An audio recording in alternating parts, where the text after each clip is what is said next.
This is Tim Bryce with my column entitled Stand Up for Morality, Part 8 of 8. This is Part 8 in my series on morality as derived from my new ebook, Stand Up for Morality. In Part 7, we discuss simplifying complex moral problems and made some more observations about the properties of morality. Here in Part 8, we will wrap up our series with a discussion on where do we go from here.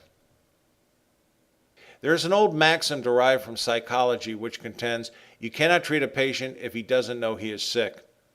If we can admit we have a problem with morality in this country, the next concern should be how to treat it.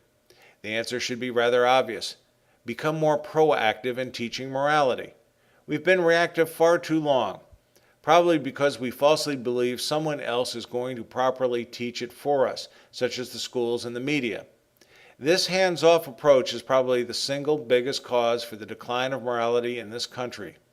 Unless you are willing to do what is necessary to teach morality yourself to your offspring or subordinates, someone will invariably do it for you, and probably not to your liking.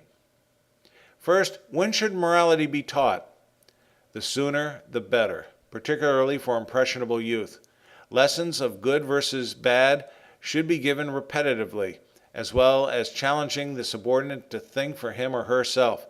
For example, is that right or wrong? Why? Such lessons should be applied consistently.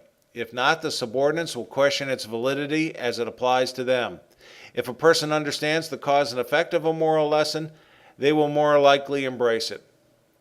Unidirectional teaching is one thing, but it is also important to develop a two-way dialogue, thereby allowing the teacher to understand what the pupil is thinking.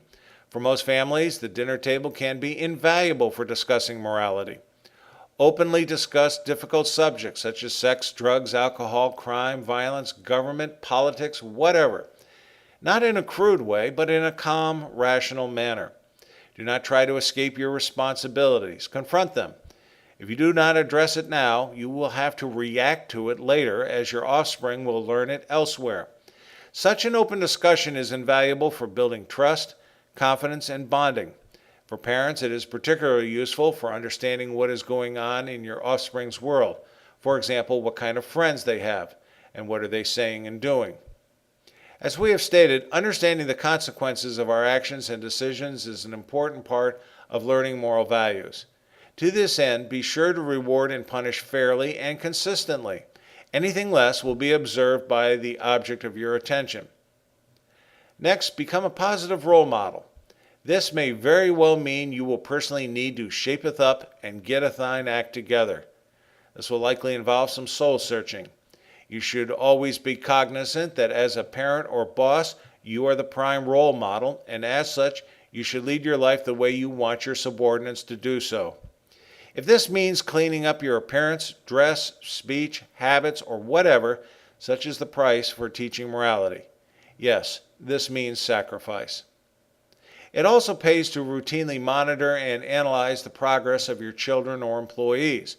This can be done simply by developing a checklist and grading the person in question.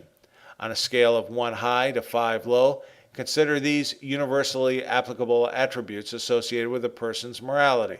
For example, adherence to rules and regulations, whether they're written or unwritten, their respect for authority, compassion, courtesy, sense of duty, honesty, language, their promptness and tardiness. If this sounds like an employee evaluation form, well, it essentially is. Whereas managers and employees typically review such forms jointly to guide the employee, this should be considered optional in this situation. It may be more desirable to prepare this analysis and not divulge the contents to the person, as it will become a guide for you, the mentor or parent, as to what issues need to be concentrated on. Then again, openly reviewing it with the other person provides an opportunity to discuss what is right or wrong with their moral values, along with why you